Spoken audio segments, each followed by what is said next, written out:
started at the 35th reunion, and that is to really start working with the two groups, getting back together and doing jobs together, mingling our dancers and going back and making sure, because over the years some of the steps would change, little things in the routines would change, and we've tried to get back to where we can kind of standardize the Indian and the teacup and make sure we're dancing them the same way, so when we get together we can dance 2 sets. And we've even been dancing 3 squares sometimes during our 40th reunion with 24 dancers on the floor at one time, which is pretty powerful. Original members, and then other people in the 70s. Original members, and how many originals do we have here? We're all original! All originals. Let's first of all see if we can get just a picture of the very first folks that danced in 1971. If you were dancing in 71, when they won the World Championship in 72, but 71 was the first year we competed. All this proves is they're older than we are. That's right. Well, maybe not. No, don't get there. Earl! Earl, get your butt up there! It wasn't long enough, did it? That's what my wife said. You could have called me, I'd have helped you.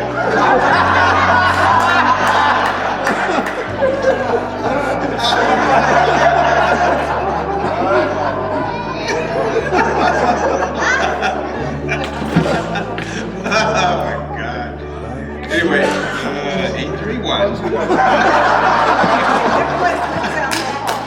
588. And when you pretend that you have a heel on that foot, that lifts you up into the air. Yep. So let's try with the other foot. Whichever foot you had the boot on, put the high heel on. Try it the other way. Okay, start to set.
Possum story I've got about the Cloggers is when I came off the road in the fall of '81, I took a little bit of a work sabbatical, but I came back in the spring of '82 to Greenville, to the Greenville area, and hooked back up with the home team and danced with them up into the '90s.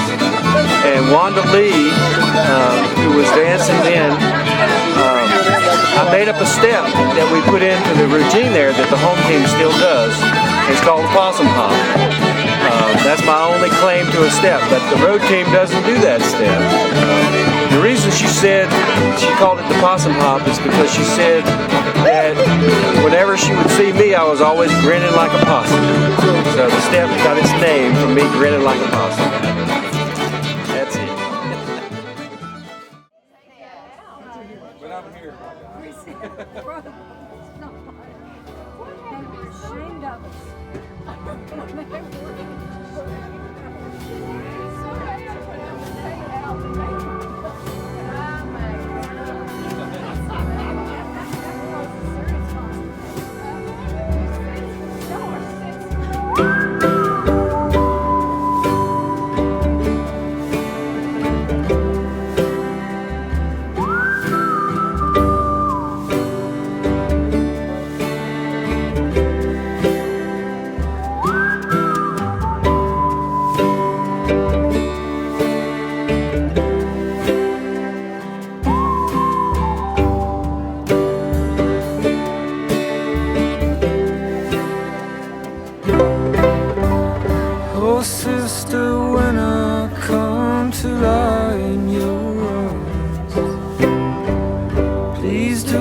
not treat me like a stranger.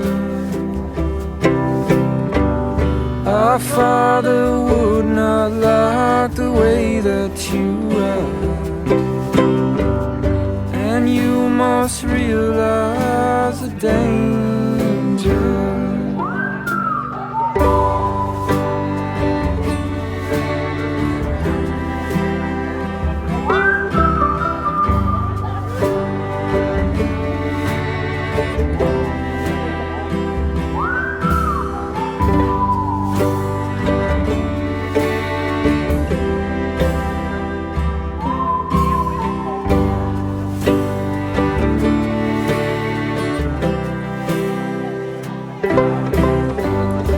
Oh, sister, am I not a brother to you,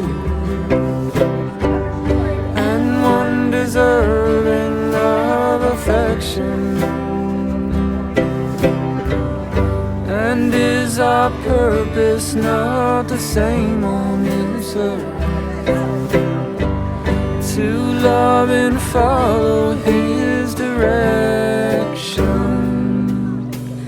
We grew up together from the cradle to the grave, died and reborn and then mysteriously saved. Oh, sister,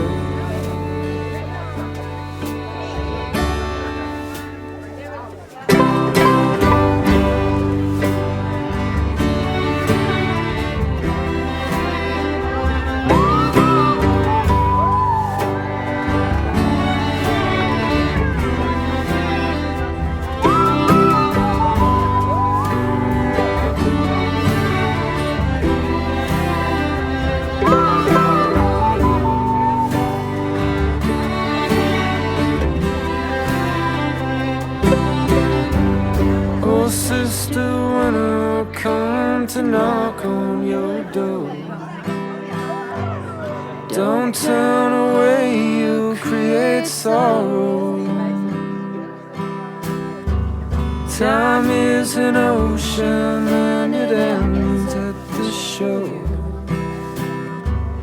You may not see me tomorrow.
Y'all go around. Perhaps you need to get a little bit farther than that. Get in the middle. Jerry Lovelace. In 1972, I was sitting in my house calmly minding my own business under the influence of organic substances. And these two women came to my house and kidnapped me. One of them was Karen Kaiser, whose husband, Tom Metcalf, soon-to-be husband Tom Metcalf, was one of the original members of the team. And she and her roommate, Althea Hodson, came by and said, we're going to go clogging. And I said, I'm not really interested in that. They said, you don't understand, this is not a request. Well, that's what I thought. They said they needed guys. I found out it was only for dancing, and another bubble shot the hill. Anyway, God bless you and Rodney for bringing me into this ignorance. It's just, I had seen the Cloggers perform in 1971. I was a college student, and they blew my hair back. I sat there at the attic in Greenville, and I went, what in the hell is that? I got to learn how to do that. And I pledged that I would learn before I quit. So I started dating Rodney, and then, I'm not kidding you, I went to a party, and the party disappeared. And they came out wearing those dresses and the blue jeans with the bandanas hanging out the back. And I went, oh my God, it's the Green Grass Cloggers. So I went and watched them perform at the 1-to-1, and I just ran around imitating everybody I could. That's where it all started, and I ain't dead yet. Thank you.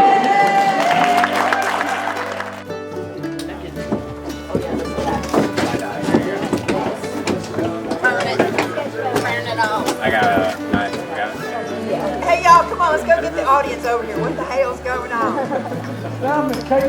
Like, was this like bad marketing or something's going on? Is there a schedule? Who's on first? What the hell is going on? Bring all your friends! Inside and hurry up!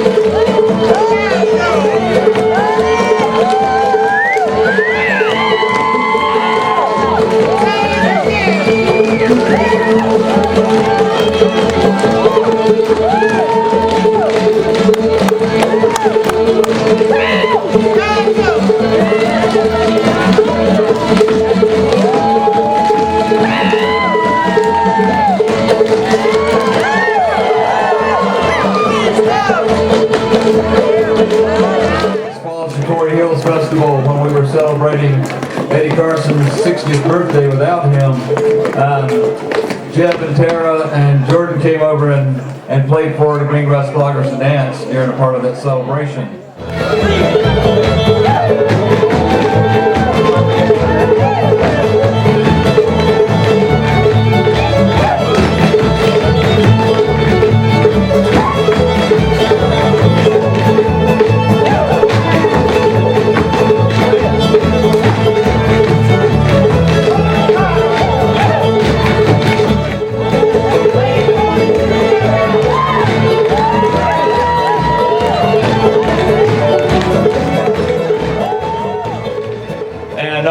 We're having our groups, dancers from Greenville and Asheville, North Carolina, but we've got a lot of alumni up here dancing with us. Some of them, it's the first time they've had a chance to get back and hit the stage with us in the last 20, 25 years. So we're going to dance the routine for you called the Indian.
out here this evening, there was 0 people except for Eileen and Nancy. They were our audience. So thanks so much to our audience. And always, like, even if you all are one of us, which probably is the case, thank you again.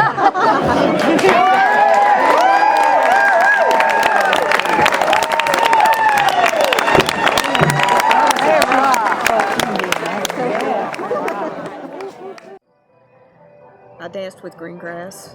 I started in 1980. I met them a little bit before that, but I started in 80. And I just wanted to recall a couple of events that will really stand out in my memory. When we danced with the Kentucky Center for the Arts, Performing Arts, they had their grand opening, and they wanted 2 sets of dancers on the stage. So they asked the road team, and the road team said, well, yeah, we'll call the home team and see if we can't put that together. So they flew a Learjet into Greenville to pick us up. And here we were, piling in with our jeans and all our dance dresses and shoes, and we fly to Charlotte and pick up Burl Ives. And I don't remember picking up any of the road team, so they must have drove separate. But here we were on a Learjet that had not seats but like couches on it, and Burl Ives sitting in there talking, and it was just really cool.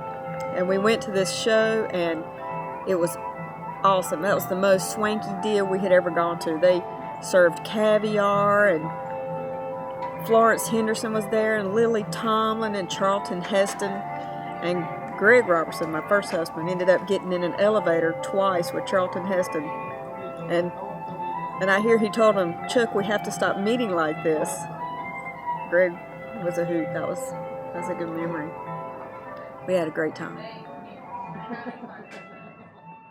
As usual, Pete, they sent the cutest girl over to say, would you like to join? And for some dumb reason, I go, well, let me check and see if I can work this into my schedule. You know, quite honestly, I went home grinning ear to ear. It was Karen that asked me if I would like to come and dance. And quite honestly, for the first month, I waited for him to go, we really appreciate you giving it a try, but we don't think this is going to work out. And fortunately, that didn't happen, and I have had the greatest time. I have met so many wonderful people. And quite honestly, over the years, it's become not what stage I'm on, but who I'm on stage with that makes it so much fun. So, thank you. 90s in the Green Grass Cloggers. This is it.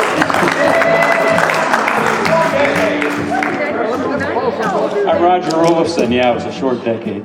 I'm Roger Rulifson, and you know, the funny thing, I started going to NC State in 1973, and in the fall of '73, somebody said, there's a group called the Green Grass Cloggers, and they're performing, and do you want to go see them? And I said, oh my God, no, you know, at that time their reputation was preceded them, and I was really straight, and I said, no, that I can't possibly do that. Same thing in '74, and I believe at that time the Apple Chill Cloggers were around, and I said the same thing about them. So here I had no clue that 20 years later I would join the Green Grass Cloggers, but I joined in '93. And I guess I'll finish that story. I'm Gail Rulifson. We had gone to a contra dance, and the Cloggers did a demo at the break, and then they said, if anybody wants to come and watch one of our practices, come down tomorrow. So we went to watch. They showed us the basic, and we never looked back. I'm going to say something more about Leanne, because Leanne, though that was a short decade, only 3 people, and I don't believe that. But if you want to know anything about the Green Grass Cloggers, even though she joined in the 90s, she knows more about us than anyone possibly, because she's just gotten her Master's of Fine Arts in creative writing. What a subject. She chose the Green Grass Cloggers as her thesis. And she has researched, detailed research. It's scary. She knows everything. We start telling a story and she'll finish it for us and correct us on every detail that we... Some of the embellishment, of course, came along the way, but she needs a big round of applause.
I'm Linda Block, and I came on about the same time Holly did in 2009. But I saw clogging for the first time when I graduated college in '84, and I was living in Baltimore. And there was a fundraiser, and there were 3 different groups up on stage dancing, and I saw it, like so many people have said, and I said, I want to learn that. So I took classes from Bob Dalsimer. I was poor, and he let me take class 1 and 2 at the same time, which I was really appreciative of. And then Tom Hines taught me a class, and I joined Cub Hill Cloggers in 1985. Actually, I joined Crabtown Cloggers in '85 and Cub Hill in '85. Come with me. There's this group in Greenville, and little did she know that I had grown up clogging. And I said, well, I know how to clog. She said, well, why didn't you tell me? And so we went to the practice at Gail and Rogers' garage, and I've been dancing ever since. And that's where I met Joshua. Hi, I'm Josh. This is my wife, Ashley. And we'll just go ahead and say about 2012, we'll have a new little clogger coming along.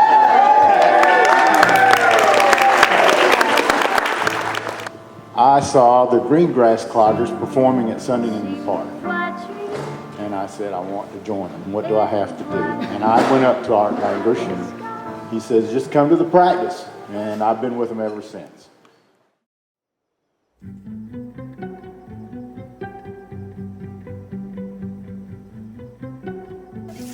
even have my coffee.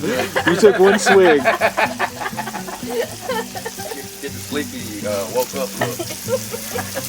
When we first started going to festivals, we had this large communal Boy Scout surplus, Army surplus, cotton duck tent. And everybody pretty much slept in that one tent.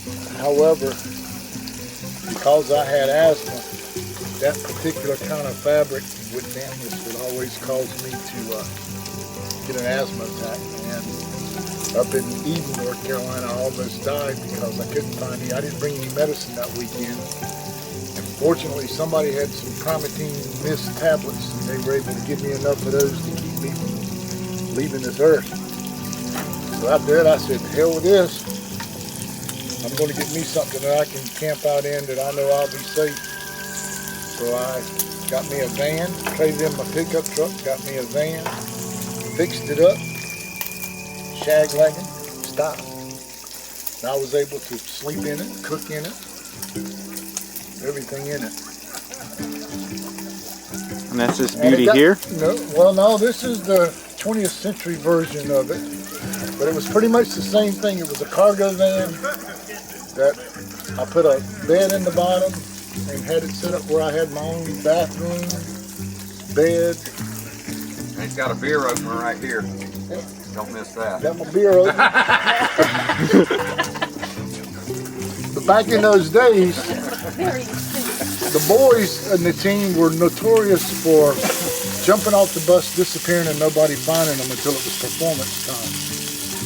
So, and they would always eat these vegetarian dishes that, you know, I'm a country boy, meat eater. So I was corned beef and bacon and eggs and French toast and that kind of stuff. So if I happen to have somebody that appreciated my dancing off the stage meet me down at the bottom of the stage, she got to come over and spend the night in a nice, warm, dry place. And if she was real good, she got to have lunch the next day. Because that's when the corned beef would come out at home. Bacon and eggs in the morning. So right now, I'm cooking bacon with my permanent sweetener. Because we're old now, so we're older and wiser. We know that when you find a good one, hang on to that one. So she gets bacon, eggs, And French toast, French press coffee, and anything else Mama wants. You know? That's nice. It is. It's working. It's working. It's working. It's working. So now she gets to have her lunches and her breakfasts and me for dinner. And no corned beef hash. No corned beef hash. No corned beef hash.